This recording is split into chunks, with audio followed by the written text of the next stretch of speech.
हरे कृष्ण। ओम अज्ञानातिमिरान्धस्य ज्ञानाञ्जनशलाकया चक्षुरुन्मीलितं येन तस्मै श्रीगुरवे नमः। हरे कृष्ण। तो आज से हम हर मंगलवार और गुरुवार को भागवत का चर्चा करेंगे।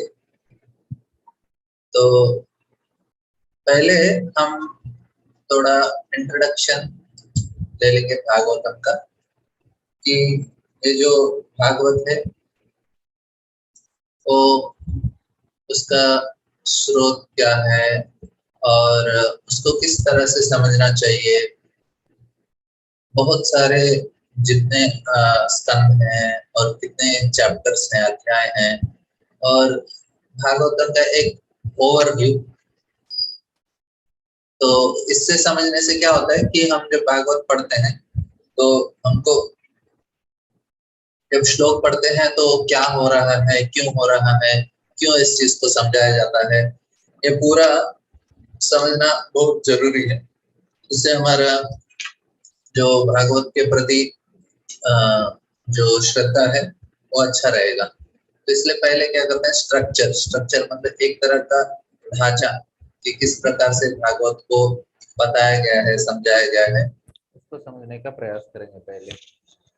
तो ये एटलीस्ट पहला स्कंद बहुत ही महत्वपूर्ण है। तो पहले पहला स्कंद क्या है उसको समझने के पाएंगे, क्योंकि पूरा 12 स्कंद है। तो इसमें पहला वाला समझेंगे। पहला एक श्लोक पढ़ लेंगे, फिर बाद में मैं पूरा भागवत का इसके बारे में समझाने का प्रयास करूंगा। तो ओम नमो भगवते वासुदेवाय जन्माद्यस्यतोऽन्वयादितरतश्चात्वेषभिघ्नस्वराट् तेने ब्रह्म हृदय आदि कवये मुह्यन्ति यत्सूरया तेजो वारिमुदां यथा विनिमयो यत्र त्रिसर्गो मृषा धाम्ना स्वेन सदा निरस्तकुहकं सत्यम परम धीमहि। ये जो पहला 3 श्लोक है वो इंट्रोडक्शन है भागवतम का। ये पहला है ओम नमो भगवते वासुदेवाय। तो हम आज इस श्लोक के ऊपर चर्चा नहीं करेंगे। मैं आज आपको पूरा भागवत के बारे में समझाता हूँ कि भागवत किस चीज को हमको समझाना चाहता है। तो 2 इम्पोर्टेंट थीम है, विषय है पहला स्कंद का, और 3 कहानियां हैं। 2 विषय हैं और 3 कहानियां पहले स्कंद का।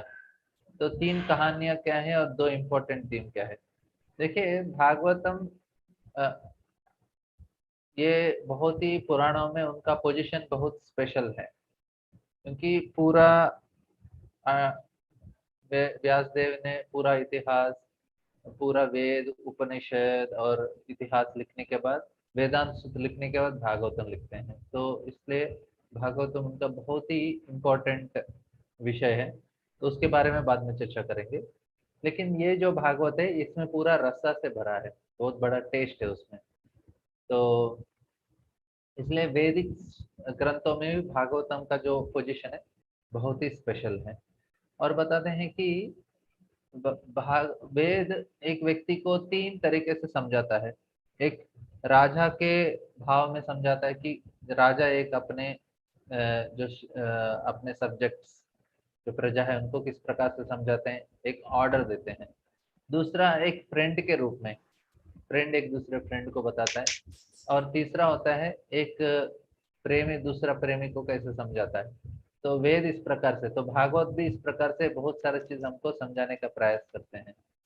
बोलते हैं कि तो व्यासदेव ये भागवतम में पहला स्कंद में हमको क्या क्या मेन लेसन से देखेंगे, तो हम देखेंगे कि उसमें पहला है व्यासदेव के बारे में बताते हैं, बाद में सृष्टि का निर्माण के बारे में, मतलब भागवत का निर्माण कैसे हुआ, भागवत कैसे आया, वे चीज बताते हैं। तीसरा होता है कि फिर अश्वत्थामा का ब्रह्मास्त्र आता है, फिर द्रोणा को किस प्रकार, अश्वत्थामा को किस प्रकार से वो पनिशमेंट मिलता है, फिर जाकर नारद मुनि के बारे में, ऑफकोर्स नारद मुनि का पहला आता है, नारद मुनि के बारे में, फिर कुंती का प्रार्थनाएं रहते हैं, फिर भीष्मदेव अपना शरीर किस प्रकार से छोड़ते हैं, उसके बाद धृतराष्ट्र कैसे छोड़ते हैं, फिर उसके बाद कृष्ण अपने धाम चले जाते हैं, फिर पांडव के बारे में आता है, उसके बाद लास्ट में 4 अध्याय में परीक्षित बारे में आता है।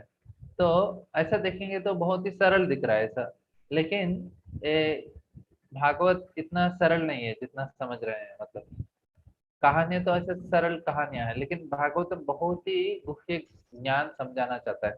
अभी देखेंगे कैलेडोस्कोपी करके रहता है, एक बॉक्स रहता है, उसमें अलग अलग कलर के स्टोन्स डाल देते हैं, स्टोन मतलब जैसे कांच के, तो उसमें से देखेंगे तो अलग अलग डिजाइन दिखता रहता है। तो भागवतम भी ऐसा है, अलग अलग कहानियां अलग अलग चीज को अलग अलग दृष्टिकोण से समझाते हैं, तो बहुत सारा वैरायटी है भागवतम इसलिए। और इसमें एक मेथोडोलॉजी है, मतलब भागवतम का मेन कारण, मुख्य कारण क्या है, मतलब क्या देना चाहता है। तो पहला चीज है कि पूरा भागवतम भक्ति योग के बारे में बताता है, और कृष्ण का अलग अलग कहानियां सुनने से क्या होना चाहिए, जो हमारा चेतना है, अभी चेतना कैसा है, चेतना भौतिक चीजों में अटका है, उसको निकाल के हम भगवान के चरणों में लाते हैं। तो भौतिक चीजों से अपना चेतना को लेके भगवान के चरणों में, भगवान के नाम रूप गुण लील में, उसमें हम अब्जॉर्ब रहना चाहिए, उसमें हम निमग्न होना चाहिए, उसके ऊपर ध्यान होना चाहिए। तो हमारा ध्यान भौतिक चीज से भटक रहा है, लेकिन कृष्ण के ऊपर आना चाहिए, तो ये भागवत का मेन पर्पस है। और इसमें बहुत ही अलग प्रभुपाद भी लिखते हैं कि पूरा ये नरेशन क्या है, कि हमको जो निराकार ब्रह्मन में ध्यान करते हैं लोग, वो ध्यान करना बहुत मुश्किल होता है, लेकिन भगवान के इस लीला के ऊपर ध्यान करना आसान होता है। अभी मैं आपको नरसिंह लीला बताऊंगा, तो नरसिंह देव के ऊपर ध्यान करना आसान हो जाता है, क्योंकि लीला सुन रहे हैं तो नरसिंह देव के बारे में सोच सकते हैं। अभी रामनवमी आएगा तो हम राम जी के बारे में सुनेंगे, तो राम जी के बारे में ध्यान करना भी आसान हो जाता है।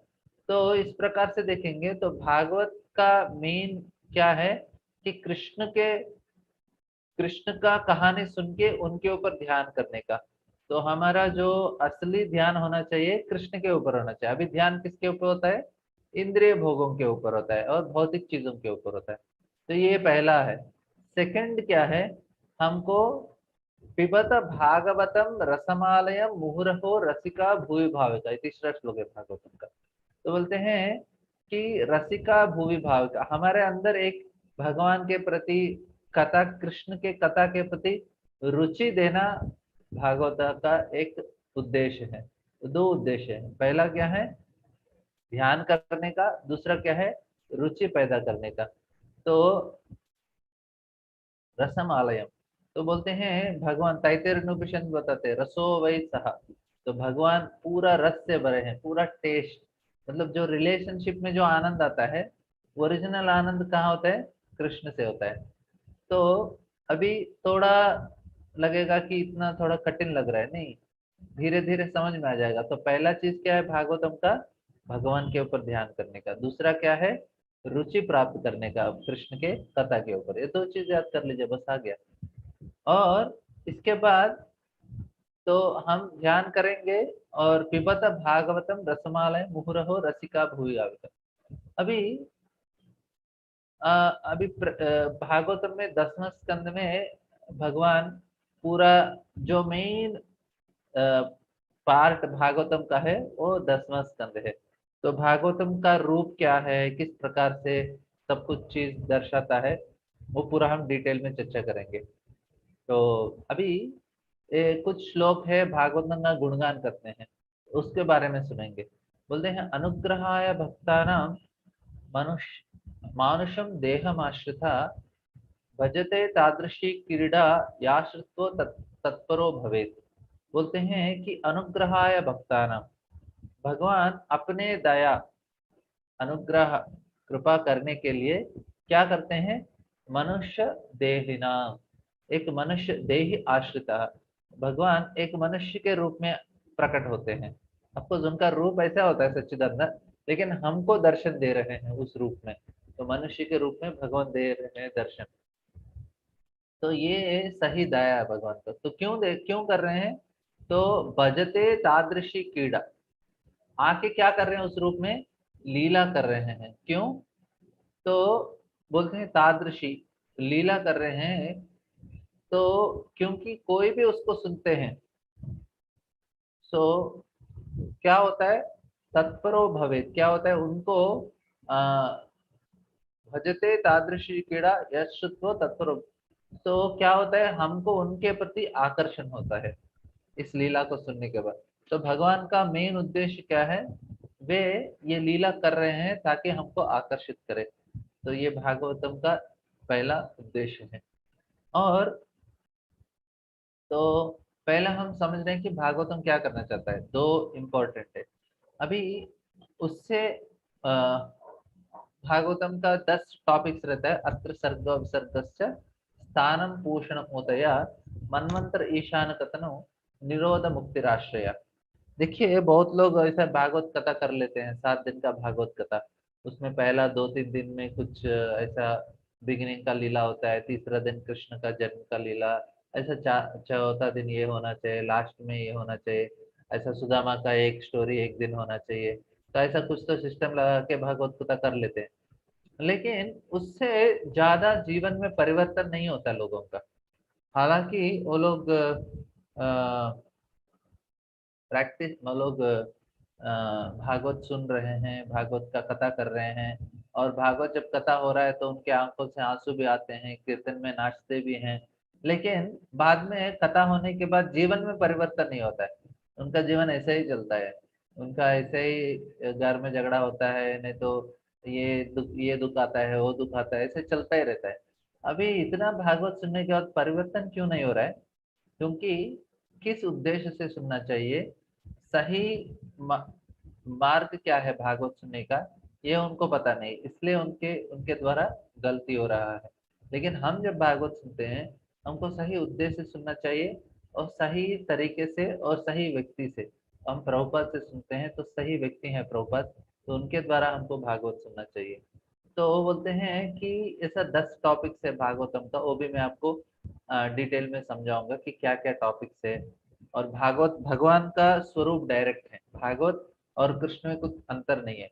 तो कैसे भागवत का अलग अलग स्कंद भगवान को कैसे वो वो निरूपण करता है, उसको चर्चा करेंगे। तो और इम्पोर्टेंट श्लोक है, बताते हैं कि कृष्णे सुदाम गते धर्म ज्ञानादि सह कलो नष्ट दृशामेशम पुराणार्को अधुनोदतः। तो जब कृष्ण अपने धाम चले जाते हैं, कृष्ण सुदाम गते, फिर ऋषि मुनि पूछते हैं, सौनकादि ऋषि सूत सूत गोस्वामी को पूछते हैं कि जब कृष्ण अपने धाम में चले गए, तो फिर धर्म और ज्ञान किसका शरण लेते हैं। तो बोलते हैं धर्म ज्ञान कलो नष्ट दृशामेशम पुराणार्को धुनोदतः। तो ये पुराण जो भागवत पुराण है, उसके द्वारा ही पूरा जगत को एक प्रकार का ज्ञान मिल रहा है, ज्योति मिल रहा है। हालांकि जब कृष्ण चले गए पूरा अंधेरा है, लेकिन भागवत भगवान दे के चले जाते हैं ताकि हम लोग भागवत का शरण ले और सही ज्ञान और सही चीज को समझ सके, धर्म और ज्ञान सही तरह से समझने का प्रयास कर सकते हैं भागवतम के द्वारा। तो ये सूत गोस्वामी समझाते हैं तीसरे अध्याय में पहले स्कंद का। तो कृष्ण का रिप्लेसमेंट भागवत में कृष्ण नहीं है, लेकिन कृष्ण है अभी भी भागवत के रूप में। और बोलते हैं भूहि योगेश्वर कृष्ण ब्रह्मय धर्मवर्मणि सर्वक्षतम अधुनोपेत धर्म का शरणं गतः, तो ये प्रश्न ये पूछते हैं पहले अध्याय में, धर्म का शरणं गतः, धर्म किसका शरण लेते हैं, तो उसका समाधान में बोलते हैं जब पुराणार्को धुनोदकः, भागवत के रूप में। तो कृष्ण अभी ये सारे जो पहले स्कंद के जो कहानियां हैं वो प्रॉपरली कनेक्टेड हैं। तो उसमें दो कहानियां हैं। तो एक कहानी है कि भागवत का सृष्टि कैसे हुआ, भागवत आया किस प्रकार से, और दूसरा है तो ये एक्चुअली पहला सृष्टि भागवतम का और पहली बार किसको बताया गया है। तो ये दो चीज हम समझने का प्रयास करेंगे। सो पहला क्या है भागवतम। तो भागवतम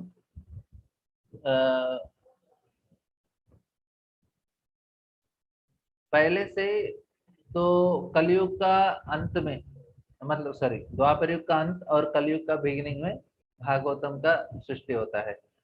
सो बताते हैं कि व्यासदेव उन्होंने देखा कि कलयुग में बहुत सारे दोष हैं। तो फिर वो सोचने लगते कि करना क्या है। तो ठीक है, मैं ये चीज थोड़ा बाद में बताता हूँ, लेकिन दो मेन इंपॉर्टेंट स्टोरी क्या है कि पहला तीन पूरा पहला स्कंद में पूरे 19 अध्याय हैं। तो पहला 3 अध्याय सिर्फ नैमिषारण्य के ऋषि मुनि सारे लोग क्या करते हैं, सौनक ऋषि को अपना नेता चुनते हैं। तो सारे ऋषि मुनि आते हैं और उनको बिठाते हैं और सूत गोस्वामी को व्यासासन में बिठाते हैं। तो हुआ क्या है कि एक बार ये नैमिषारण्य में क्योंकि कलयुग आ रहा है, तो सारे ऋषि मुनि को लगता है कि हम कलयुग में, ये कली का प्रभाव बहुत है और लोगों को बहुत तकलीफ होता है। तो इसलिए उन्होंने निश्चय किया कि हम एक यज्ञ करेंगे ताकि सारे कलयुग वासियों को फायदा होगा उसकी वजह से। लेकिन यज्ञ कर रहे थे और पूरा धुआं निकल रहा था, आंख जल रहे थे, पूरे जो चेहरा काला हो रहा था धुआं की वजह से, लेकिन कुछ फायदा नहीं हो रहा था। तो उन्होंने सोचा ठीक है थोड़ा कथा कर लेंगे, सही चीज करना क्या है। तो वे सूत गोस्वामी, उनको लगता है कि सभी लोग के मत के अनुसार सूत गोस्वामी सबसे बुद्धिमान और बहुत ही साक्षात्कारी ऋषि हैं। तो उनको व्यासासन में उनको आसन में बिठाते हैं व्यासासन में। तो फिर प्रश्न पूछते हैं, और कौन पूछता है, सौनक का ऋषि पूछते हैं। सौनक जो सारे ऋषि मुनि को रिप्रेजेंट करते हैं, क्योंकि उनको कुछ प्रश्न पूछता है, सारा प्रश्न सौनक ऋषि सूत गोस्वामी पूछते हैं, इसलिए सौनक आदि ऋषि बोलते हैं। सौनक है और उनके साथ बहुत सारे हजारों हजारों ऋषि मुनि हैं, वे सभी लोग सुन रहे हैं और उनके तरफ से सौनक ऋषि सूत गोस्वामी को प्रश्न पूछते हैं। तो पहला अध्याय प्रश्न होता है सौनक आदि ऋषि का सूत गोस्वामी को, और दूसरा और तीसरा अध्याय में सूत गोस्वामी उसका समाधान देते हैं। बाद में वो पूछते हैं कि ये भागवत का, तो फिर बोलते हैं ठीक है मैं भागवत का, जब बताते हैं कि कृष्ण जब अपने धाम चले गए तो उनका प्रश्न था, कृष्ण धाम चले गए तो किसका शरण लिया, धर्म का। तो बताते हैं धर्म ने भागवत का शरण लिया था, धर्म और ज्ञान। तो बताते ठीक है, फिर भागवत का निर्माण कैसे हुआ, इसका पहला स्टार्टिंग कैसे हुआ। तो बताते हैं भागवत व्यास महर्षि ने उसका लिखा उसको, भागवतम को। तो ये नेक्स्ट 4 अध्याय रहते हैं, व्यासदेव और नारद मुनि का संवाद रहता है, और नारद मुनि का जन्म और उनका जो भक्त बनने का जो मार्ग है वो चीज समझाया जाता है।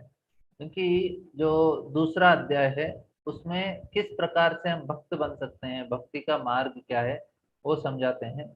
और वही जो मार्ग है उसको कैसे एक उदाहरण के रूप में नारद मुनि का कहानी आता है। देखो नारद मुनि भी ऐसे ऐसे ऐसे चीज करके वो भी महान भक्त बन गए। तो 4th से लेके 7th चैप्टर तक, 4, 5, 6, 7, तो 4 अध्याय है। वो व्यास महर्षि और नारद मुनि के बीच जो संवाद है। तो नारद मुनि अपने जीवन का कहानी बताते हैं कि कैसे वो भक्त बने, और उसके बाद व्यास मुनि को वो आज्ञा देते हैं कि आप भागवत लिखिए। तो ये भागवत का क्रिएशन किस प्रकार का, भागवत का निर्माण किस प्रकार से हुआ, क्योंकि व्यास महर्षि को नारद मुनि ने उनको उपदेश दिया। क्योंकि व्यास महर्षि सारे वेद लिखने के बाद, सारे उपनिषद, सारे पुराण, इतिहास, सब कुछ, फिर उसके बाद सबसे उनका बेस्ट माना गया है वेदांत सूत्र। क्योंकि सारे जो अलग अलग तो तत्व सिद्धांत हैं उनको हराते हुए व्यास महर्षि वेदांत सूत्र लिखते हैं जो सबसे श्रेष्ठ था। अभी उसको लिखने के बाद भी व्यास महर्षि को किसी प्रकार का पूरा संतुष्टि नहीं मिलता, उनको लगता है कुछ तो कमी है। फिर वो सोचते हैं कि शायद मैंने भगवान कृष्ण का पूरी तरह से गुणगान नहीं किया और भक्ति को ठीक तरह से मैंने स्थापित नहीं किया, तो ये करना चाहिए, ऐसा सोचते हैं। उस समय नारद मुनि आते हैं, फिर नारद मुनि भी वही समझाते हैं। उसके बाद व्यास महर्षि नारद मुनि को उनका कहानी पूछते हैं, नारद मुनि अपना कहानी बताते हैं। फिर उसके बाद व्यास महर्षि भागवत लिखना शुरू करते हैं। तो ये होता है 7वें अध्याय तक। तो 8 से लेके 19 तक जो बाकी के जो 11 चैप्टर हैं, कितना, हाँ, तो वो पूरा परीक्षित महाराज का कहानी होता है। अभी परीक्षित महाराज का कहानी किस प्रकार से होता है, तो ये तो बहुत ही इम्पोर्टेंट 7 से लेके 19 तक। अभी देखेंगे कि परीक्षित महाराज का कहानी, क्योंकि भागवत में पहला स्कंद बहुत ही और एक इम्पोर्टेंट चीज समझाता है। क्या समझाता है कि किस चेतना से हमको भागवत सुनना चाहिए। बोलने वाले का जो योग्यता है उसको बताया है, लेकिन सुनने वाले के योग्यता बहुत इंपॉर्टेंट दिया है। किस प्रकार से हम सुनने से हमको भागवत समझ में आता है वो इम्पोर्टेंट। इसलिए मैं बता रहा था कि बहुत लोग भागवत कथा करते हैं लेकिन ज्यादा उनका जीवन में परिवर्तन नहीं होता, क्योंकि उनको सुनने वाला का योग्यता उनको समझ नहीं रहा है। किस प्रकार से सुनने से मुझे सही तरह से भागवत समझ में आएगा, तो सुनने वाला का योग्यता बहुत ही इम्पोर्टेंट है। वो भागवत समझाते हैं किस प्रकार से सुनना चाहिए।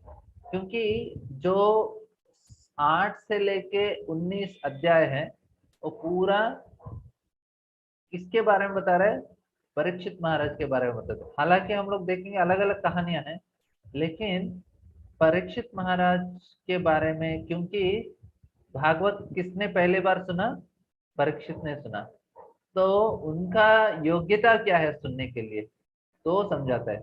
अभी बोला किसने, सुखदेव गोस्वामी ने बताया।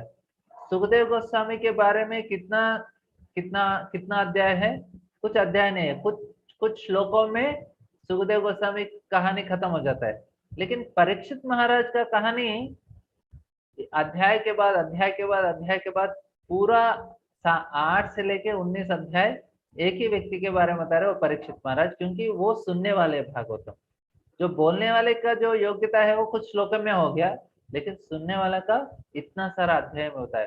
तो हमारे लिए भी क्यों, क्या जरूरी है समझना कि मैं किस प्रकार से सुनने से मुझे भागवत समझ में आएगा। हालांकि हमको स्टोरी कुछ तो इधर उधर समझ में आ जाता है, लेकिन सही तरह से हमको भागवत समझना है और उससे हमको पूरा फायदा होना है, तो किस प्रकार से होना चाहिए वो इसमें समझाए थे ये 8 से लेके 19 अध्याय तक। तो देखेंगे कि इसको प्रकरणा बोलते हैं। 3 प्रकरण है, पहला 1 से 3 अध्याय, दूसरा 4 से 7 अध्याय तक, फिर 8 से लेके 19 अध्याय तक। तो इसमें 13 अध्याय इस प्रकार से है। अभी पहला है कि किस प्रकार से जो परीक्षित महाराज का जन्म किस प्रकार से होता है, तो उसको बताने के लिए वो क्या करते हैं। पहले तो अभी व्यासदेव ने बताया कि मैं लिख रहा हूँ, भागवत में लिखा। तो फिर वे स्टार्ट करते हैं। तो फिर सुत गोस्वामी और सौनकादि ऋषि उसको बोलते हैं कि ठीक है, व्यास महर्षि ने लिखा, लेकिन वो क्या भागवतम कैसा है? भागवतम परीक्षित महाराज और सुखदेव गोस्वामी के बीच में संवाद है। परीक्षित महाराज कौन है? वो अर्जुन के बेटे अभिमन्यु, अभिमन्यु के बेटे परीक्षित हैं। और सुखदेव गोस्वामी कौन है? वो व्यास महर्षि के बेटे हैं। तो उन दोनों के बीच में संवाद। अभी वो संवाद कहाँ से शुरू हुआ? तो अभी सुत सुत गोस्वामी और शौनकादि ऋषि के बीच में हमने देखा पहला 3 अध्याय उन दोनों के बीच में संवाद चल रहा है। तो सुत गोस्वामी शौनकादि ऋषि को बोलते हैं, देखो व्यास महर्षि ने भागवतम लिखा। बोला अच्छा, भागवतम लिखा, फिर क्या है भागवतम में? बोलते हैं भागवतम परीक्षित और सुखदेव गोस्वामी का संवाद हो रहा है, प्रश्नोत्तर चल रहा है। अच्छा, फिर आप फिर बताइए सुखदेव गोस्वामी के बारे में। तो कुछ श्लोकों में सुखदेव गोस्वामी के बारे में बताते हैं। अभी दूसरा भी बताना है कि परीक्षित, अभी परीक्षित का कहानी वो शुरू करते हैं। पूरा 13 अध्याय लेते हैं परीक्षित का कहानी समझाने के लिए कि ये दोनों के बीच में संवाद है, वो भागवत है। तो जो जो भागवत, जो परीक्षित महाराज और सुखदेव गोस्वामी का जो संवाद है, जो व्यास महर्षि बोले भागवत, तो वो कहाँ से शुरू होता है? दूसरे स्कंद से शुरू होता है। पहला स्कंद में सिर्फ एक कहानी होता है कि ये दोनों के बीच में हुआ था और इनका कहानी ये है, इनका कहानी ये है, ये दोनों हीरो हैं और इनका कहानी ऐसे शुरू हुआ है। फिर नेक्स्ट स्कंद, दूसरा स्कंद, अभी पहला स्कंद चल रहा है हमारा, दूसरा स्कंद में परीक्षित और सुखदेव गोस्वामी का जो संवाद है वो शुरू होता है। तब तक शुरू नहीं होता है, सिर्फ इन दोनों का कहानी बता के एंड हो जाता है पहला स्कंद। तो सुत गोस्वामी सौनकादि ऋषि को बता रहे हैं। पहले उन्होंने किसके बारे में बताया? व्यास महर्षि नारद मुनि के बारे में बता के उन्होंने बोला भागवत इस प्रकार से इसका सृष्टि हुआ था, भागवत आ गए। अभी भागवत में क्या है? परीक्षित और सुखदेव गोस्वामी का संवाद है। ठीक है, फिर सुखदेव गोस्वामी के बता दिए, ठीक है, कुछ लोग बता दिए। अभी किसके बारे में बताना है? परीक्षित के बारे में बताने, क्योंकि उन दोनों का संवाद है। परीक्षित बारे में जानना चाहिए हमको, कौन है परीक्षित। तो परीक्षित के बारे में बताने के लिए वो कहाँ से शुरू करते हैं? उनका जन्म से। उनका जन्म कहाँ से होता है? जब उनका जन्म होने से पहले बहुत इंपॉर्टेंट इंसिडेंट होता है। वो क्या है? अश्वत्थामा, जो द्रोणाचार्य के पुत्र अश्वत्थामा है, वो ब्रह्मास्त्र छोड़ते हैं परीक्षित को गर्भ में ही मारने के लिए। वो परीक्षित को अपना जो प्रॉब्लम है वो गर्भ से शुरू हो गया उसको, तो गर्भ में उनको एबॉर्शन करने के लिए मारते हैं। तो उनकी माँ उत्तरा कृष्ण के पास आती है, पाहि पाहि महाबाहो, देव देव जगत पते, इस प्रकार से प्रार्थना करती है। तो कृष्ण तुरंत अपना गदा लेकर उत्तरा के घर में प्रवेश करके परीक्षित को बचाते हैं। तो इधर से परीक्षित महाराज का कहानी शुरू होता है। फिर उसके बाद द्रोणाचार्य, सॉरी, ये अश्वत्थामा को उनको पनिश करते हैं, तो उनको शिक्षा देते हैं किसी न किसी से। उनको उनका जो वो एक्चुअली उन्होंने सारे पांडव के बच्चों को बहुत ही निर्दयता से मारते हैं। वो जब सो रहे थे तब मारते हैं। उसके बाद आता है कुंती महारानी का, उनको कुछ कुछ ना कुछ उनका पनिशमेंट होने के बाद कुंती महारानी का प्रार्थना आते हैं। उसके वो 8वां अध्याय खत्म हो गया उसमें। 9th में तो भीष्म देव ने अपना शरीर किस प्रकार से त्यागा, तो उसके बारे में बताते हैं। तो भीष्म देव अपना शरीर छोड़ देते हैं भगवान का मुख को देखते देखते, कृष्ण का। अफकोर्स एक और चीज था, जब तीसरे अध्याय, जो पहला अध्याय क्या है? प्रश्न पूछते हैं सौनकादि ऋषि। सुत गोस्वामी दूसरे अध्याय में बहुत ही अच्छा फिलोसॉफिकल, बहुत इंपॉर्टेंट चैप्टर है, समझाते हैं। तीसरा अध्याय में पूरा भागवतम का एक ट्रेलर दे देते हैं, पूरे कहानी एक बार एक एक श्लोक में बता देते हैं। तो मूवी से पहले ट्रेलर होता है, तो उसी प्रकार सुत गोस्वामी पूरा भागवतम का एक ट्रेलर देते हैं तीसरे अध्याय में ही। फिर हमने देखा 4th 5th 6th 7th में व्यासदेव और नारद मुनि का संवाद हो जाता है। तो फिर उसके बाद हम देखें कि 8वें अध्याय में कुंती महारानी अपना प्रार्थना अर्पण करती है। 9th में भीष्मदेव किस प्रकार से अपना शरीर छोड़ देते हैं, उसको बारे में समझाते, किस प्रकार से वो भगवान के ऊपर ध्यान करते करते अपना शरीर छोड़ते हैं। तो फिर 9th में अभी भीष्म देव ने अपना छोड़ दिया। फिर 9th में अ, तो तुरंत क्या होता है, सुत गोस्वामी बताते बताते फिर वो अपने भाव में चले जाते हैं, क्योंकि ये रसिक बुक है, हमने देखा कि इसमें रसा बहुत है। तो सुत गोस्वामी तुरंत उनका मन कृष्ण के ऊपर जाता है। तो कृष्ण किस प्रकार से हस्तिनापुर छोड़ के जाते हैं, फिर द्वारका में किस प्रकार से प्रवेश करते हैं, ऐसा डाइवर्ट हो जाता है अपना टॉपिक। तो फिर 2 चैप्टर उनका चला जाता है, सिर्फ कृष्ण के बारे में बता देते हैं। कृष्ण हस्तिनापुर छोड़ने से उस समय कैसे हो रहा था, द्वारका में प्रवेश किए तो क्या हुआ, तो ये 2 चीज बता देते हैं। फिर बोलते हैं, अरे अरे अरे, मुझे तो परीक्षित महाराज के बारे में बताना था ना। तो फिर वापस आ जाते हैं। फिर 12th चैप्टर में है, वे फिर परीक्षित महाराज का जन्म के बारे में बताते हैं, किस प्रकार से उनका जन्म हुआ था। फिर 13th में अभी भीष्म देव ने अपना छोड़ दिया शरीर। फिर धृतराष्ट्र ने किस प्रकार से शरीर छोड़ा है, उसमें विदुर का गुणगान आता है। तो इसमें भी अपना शरीर छोड़ना है, तो वो भी बहुत ग्लोरियस है। धृतराष्ट्र भी इतने, उनका जीवन हालांकि इतना अच्छा नहीं हुआ, फिर भी अंत समय में उनका भाई विदुर के कृपा से उनका भी जीवन सक्सेसफुल हो जाता है। फिर धृतराष्ट्र छोड़ दिया।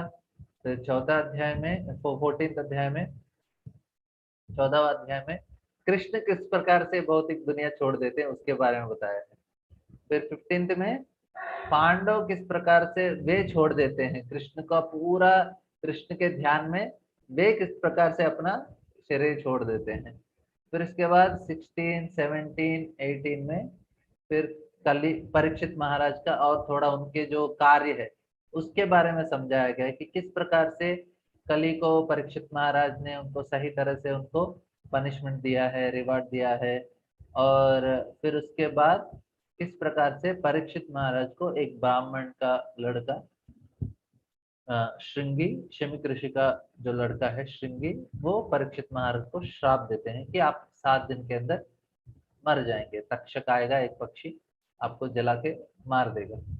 तो अभी देखेंगे कि जो अ, फिर परीक्षित महाराज का जो कहानी है वो बहुत ही इम्पोर्टेंट कहानी है, क्योंकि उनका कहानी सुनने से हमको समझ में आया कि किस प्रकार से भागवत सुनना चाहिए। तो परीक्षित महाराज जब अपना शरीर अभी आत्मजाया सुतागारा पशु द्रविण बंधुषु राज्य चाविकलिंग विरूढ़ा ममताम जुहु। परीक्षित महाराज ने किस प्रकार से छोड़ा अपना शरीर, अभी बताते हैं कि परीक्षित महाराज को कुछ रिलेटिव्स का प्रॉब्लम ही नहीं था, क्योंकि सारे रिलेटिव्स ऑलरेडी मर ही गए थे, गुजर गए थे। उनके पांडव चले गए, उनके भाई तो कोई है ही नहीं, और पूरे जो बुजुर्ग उनसे ऊपर वाले सारे के सारे चले गए, और रिलेटिव्स फ्रेंड्स तो पहले कुरुक्षेत्र में उनका देहांत हो गया था। तो उनको कुछ प्रॉब्लम नहीं है। हमको बहुत सारा समस्या अपने रिलेटिव से आता है, परीक्षित महाराज को प्रॉब्लम ही नहीं था, और उनको किसी और राजा से प्रॉब्लम नहीं था, इतने शक्तिशाली थे। उनको राज्य से कुछ प्रॉब्लम ही नहीं था, रिलेटिव से कुछ प्रॉब्लम ही नहीं था। तो इनका अनराइवल्ड किंगडम, प्रभुपाद बताते हैं कि उनको कुछ समस्या नहीं था। अभी लोग बोलेंगे अरे इसने, लोग सोचेंगे कि परीक्षित महाराज बहुत ही त्रस्त हो गए होंगे जीवन में, इसलिए अभी कुछ चारा नहीं था, इसलिए चले गए गंगा के तट पे बैठ के भागवत सुनने के लिए। अभी कोई कुछ नहीं कर सकता, एटलीस्ट लास्ट में आके वो क्या करेंगे, भागवत सुनेंगे। तो ऐसा नहीं था परीक्षित महाराज का स्थिति।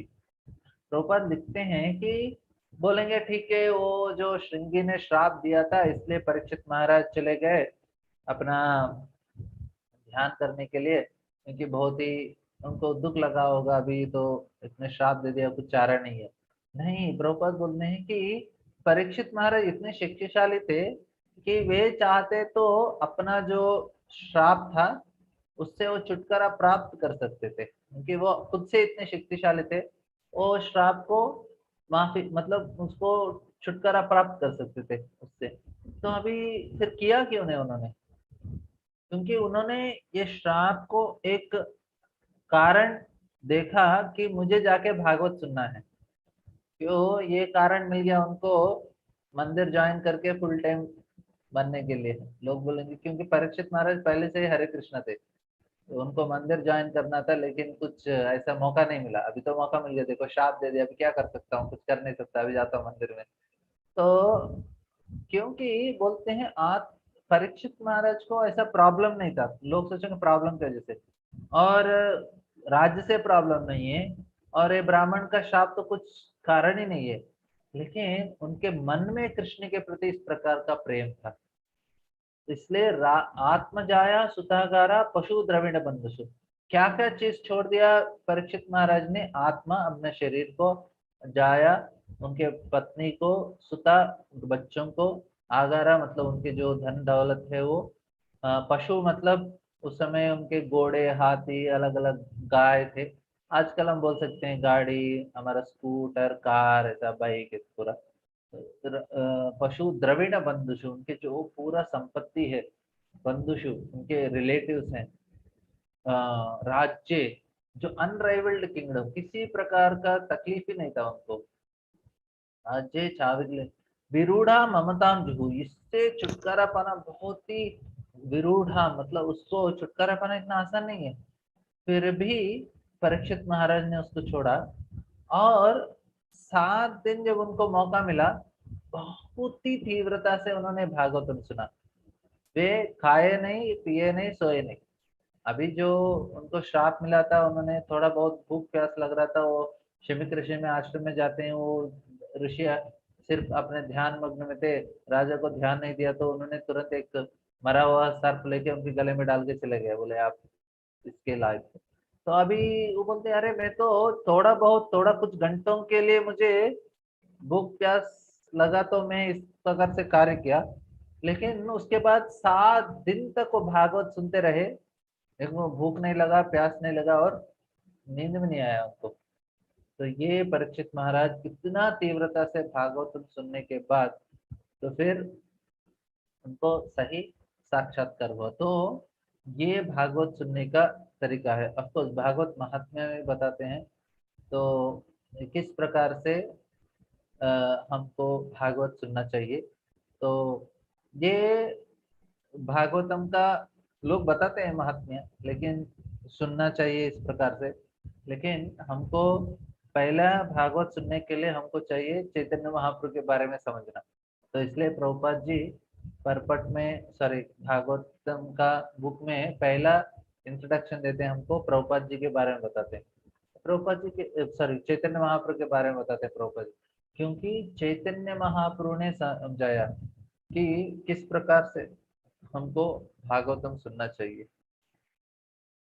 तो चैतन्य महाप्रभु हर रोज अ, भागवतम गदाधर पंडित के पास जाके भागवतम घंटों घंटों सुनते थे। तो क्योंकि उन्होंने बताया कि हमारे लिए सबसे श्रेष्ठ ज्ञान है वो श्रीमद् भागवतम है। तो ये हमको भी हर रोज नियमित रूप से भागवत सुनना चाहिए। नष्ट प्रायेश अभद्रेशु नित्यम भागवत सेवया। तो हमारे जो भी अभद्र है, जो चीज जरूरत नहीं है, सारे चले जाएंगे, नित्यम भागवत सेवा, हर रोज हम भागवत सुनेंगे। तो बताते हैं कि शृण्वता श्रद्धया नित्यम गृणंत स्वचेष्टिता कालेन नाति दीर्घेण भगवान विशते हृदय। तो हम लोग रेगुलरली हम भागवत सुनते हैं, तो भगवान हमारे हृदय के अंदर प्रकट हो जाते हैं। तो ये भी भागवत सुनने का फायदा है। तो इधर हम लोग जस्ट आज इंट्रोडक्शन देख रहे हैं, तो किस प्रकार से श्रीमद् भागवतम में प्रभुपाद जी इस चीज को समझा रहे हैं। तो ये तीन तीन कहानियां हैं। तो ऑफकोर्स 2 कहानियां हैं, मेन कहानियां। और तो इसमें परीक्षित महाराज का कहानी सबसे इम्पोर्टेंट है, क्योंकि वो बताता है कि किस प्रकार से पूरा, बोलते हैं कि अ, परीक्षित महाराज बोलते हैं कि अ, किस प्रकार से मैं इस अभी गंगा का और वैष्णव का मैं शरण लिया हूँ। तो अभी मुझे किसी का चिंता नहीं है, सिर्फ आप भागवत करते रहिए, मैं इसको सुनते सुनते अपना शरीर छोड़ देता हूँ। तो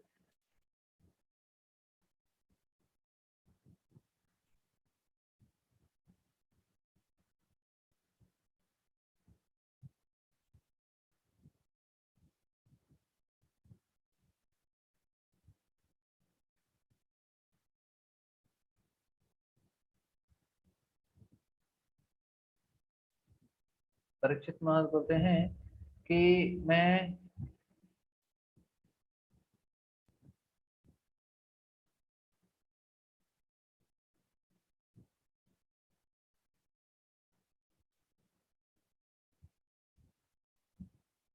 नूनं भगवतो ब्रह्मन् गृहेषु गृहमेदिना न लक्ष्यते हि अवस्थानाम् अपि गो दोहनम क्वचित। तो ये सुखदेव गोस्वामी को गुणगान करते हैं। तो परीक्षित महाराज कि आप पहले उनका गुरु का गुणगान करते हैं और प्रश्न पूछते हैं। तो सुध गोस्वामी का जो क्वालिफिकेशन है, सौनका का क्वालिफिकेशन है, और फिर परीक्षित महाराज का, तो सारा चीज सारे लोगों का क्वालिफिकेशन दिया है भागवत सुनने के लिए। तो हम लोग धीरे धीरे पहला स्कंद में तो सारा लोगों का क्वालिफिकेशन सुनने से हमको भी समझ में आएगा कि हमारा क्वालिफिकेशन क्या होना चाहिए भागवतम सुनने के लिए। तो ये फर्स्ट चैप्टर इसको बताता है। तो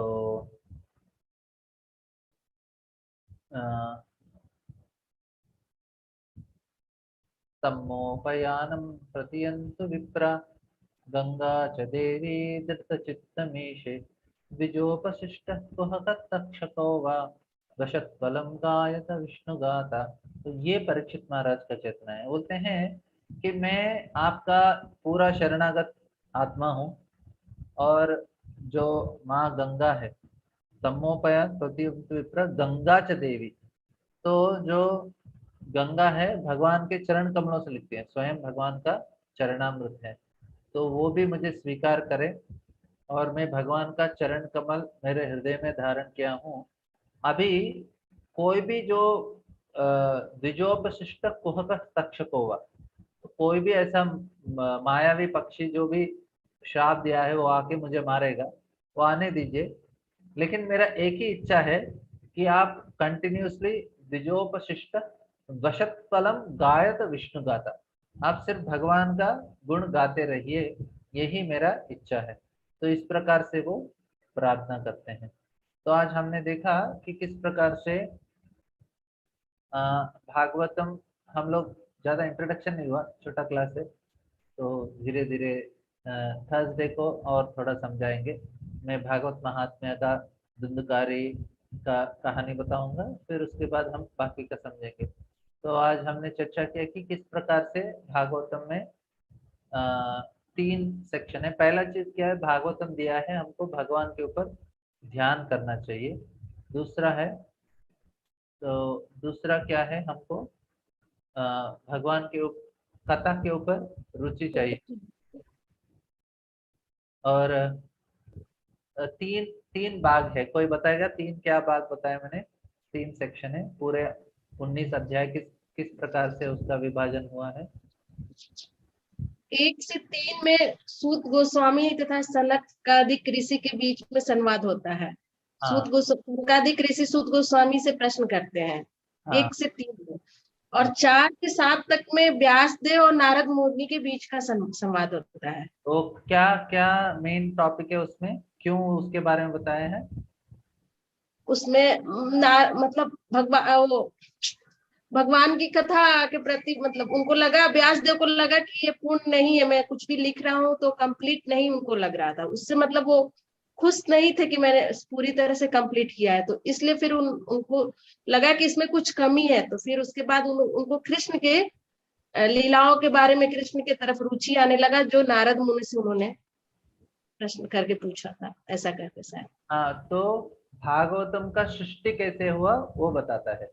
तो क्योंकि जब सूत गोस्वामी ने बताया कि धर्म और ज्ञान जब चले गए तो भागवतम का शरण लिया उन्होंने, तो फिर बोलते हैं ठीक है भागवतम कैसे आया? तो फिर बोले व्यासदेव ने लिखा। व्यासदेव ने कैसे लिखा? ये 4 अध्याय में बताते हैं कि भागवतम का सृष्टि कैसे हुआ।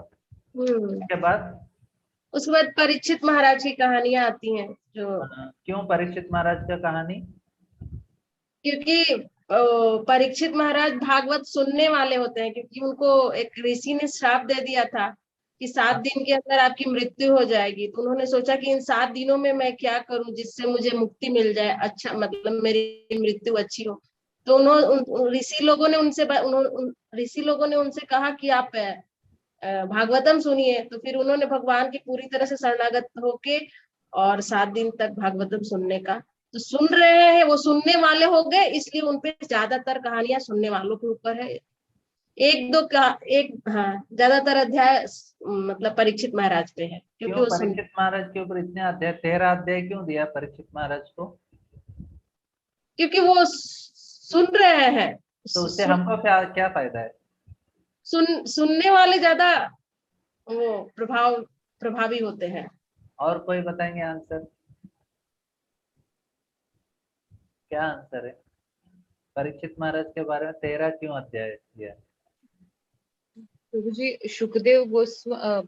शुकदेव गोस्वामी के बारे में थोड़े श्लोकों में ही डिस्क्राइब किया, पर परीक्षित महाराज के लिए 11 8 से 19 इसलिए दिए क्योंकि सुनने वाले का क्वालिफिकेशन बहुत इम्पोर्टेंट है। और जिस प्रकार से उन्होंने बोला कि बगैर खाए बगैर पिए वो एकदम ध्यान दे के सुने, और जबकि उनके पास सब कुछ था, ऐसा नहीं था कि कुछ नहीं है उसलिए कोई कुछ था नहीं उसलिए उनको जाके बैठना पड़ा, ऐसा नहीं था। सब कुछ होने के बावजूद भी उनका वो जो क्वालिफिकेशन है वैसा हमको होना चाहिए कि बिना कुछ खाए पिए एकदम तो मेन बताते हैं कि हम कितना तीव्रता होना चाहिए सुनने वाले में, ऐसा होनी चाहिए। हाँ, हाँ, तो वो इतना जिज्ञासा परीक्षित महाराज का कहानी। तो भागवत इम्पोर्टेंट क्या है? सुनने वाले का योग्यता बहुत इम्पोर्टेंट है। क्या योग्यता होना चाहिए सुनने वाले का, तो उसको समझाने के लिए पूरा परीक्षित महाराज का 13 अध्याय में उनका कहानी समझाया गया है कि ये इनका क्वालिफिकेशन इतना है इसलिए वो सुन पा रहे हैं सही तरह से। और फिर क्या क्या परीक्षित महाराज का कहानी में क्या क्या इम्पोर्टेंट चीज आपको समझ में आया? पहले भीष्म अपना शरीर छोड़ते हैं, फिर उसके बाद फिर कुंती माता 8वें इसमें फिर धृतराष्ट्र चले जाते हैं, कृष्ण चले जाते हैं, पांडव जाते हैं। तो सारे लोगों का जो अंत टाइम में किस प्रकार से उसने शरीर छोड़ा फिर बताते हैं। फिर लास्ट में बताते हैं परीक्षित ने कैसे शरीर छोड़ा वो बताते हैं।